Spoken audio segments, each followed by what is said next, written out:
हर कोई उस छोटे से गांव में इस अजीबोगरीब हत्याकांड के बारे में बात कर रहा था। ऐसा लग रहा था जैसे पूरा गांव मौत के किसी खेल में फंस चुका हो। गांव का नाम था रुद्रपुर, जो चारों ओर से जंगलों और पहाड़ियों से घिरा था। वहां के लोग सीधे सादे और मेहनती थे, लेकिन हाल के कुछ महीनों में गांव में एक के बाद एक हत्या होने लगी। हत्याएं इतनी रहस्यमय थी कि किसी को ये समझ नहीं आ रहा था कि इनके पीछे किसका हाथ है। पहला शिकार गांव के ही एक बुजुर्ग किसान रामलाल का हुआ था। रामलाल की उम्र 70 साल के आसपास थी और गांव में सभी लोग उनकी इज्जत करते थे। एक दिन रामलाल जंगल में लकड़ी काटने गए, लेकिन शाम तक घर नहीं लौटे। गांव वालों ने उनकी खोजबीन शुरू की और आखिरकार अगली सुबह उनका शव मिला। रामलाल का गला कटा हुआ था और उनके शरीर पर कई जगह घाव के निशान थे।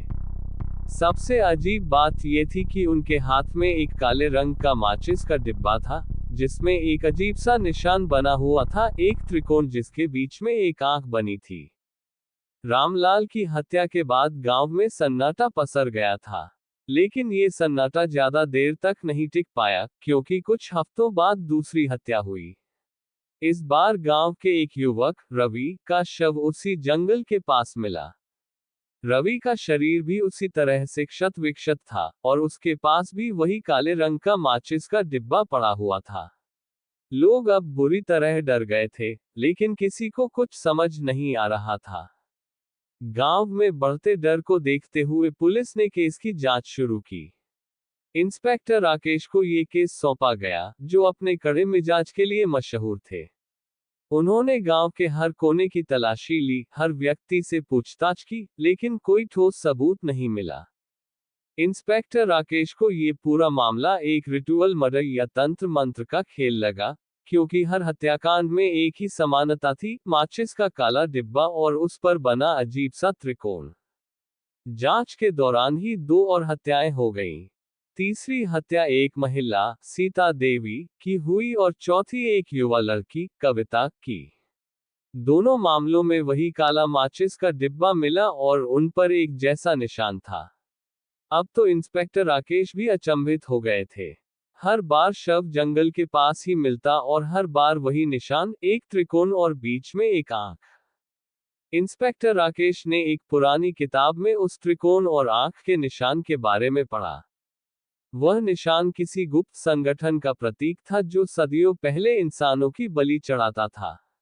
माना जाता था कि इस संगठन के अनुयायी तंत्र मंत्र की शक्ति के लिए इंसानों की बलि चढ़ाते थे और अपने काले खेल को आगे बढ़ाते थे। इंस्पेक्टर राकेश ने अपनी पूरी टीम के साथ गांव में गहरी छानबीन शुरू की। धीरे धीरे उन्हें पता चला कि ये हत्याएं एक खेल का हिस्सा थीं, जिसे गांव के ही कुछ लोग खेल रहे थे। गांव के एक तांत्रिक ने ये साजिश रची थी, ताकि गांव वालों के मन में डर पैदा कर वह अपने तंत्र मंत्र का धंधा बढ़ा सके। वह तांत्रिक अपनी काली शक्तियों के जरिए गांव वालों को यह विश्वास दिला रहा था कि यह सब किसी दैवी शक्ति का कार्य है। इंस्पेक्टर राकेश ने उस तांत्रिक को गिरफ्तार कर लिया।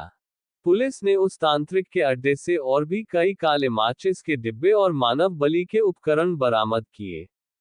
गांव वालों को जब इस सच्चाई का पता चला, तो उनकी रूह कांप गई।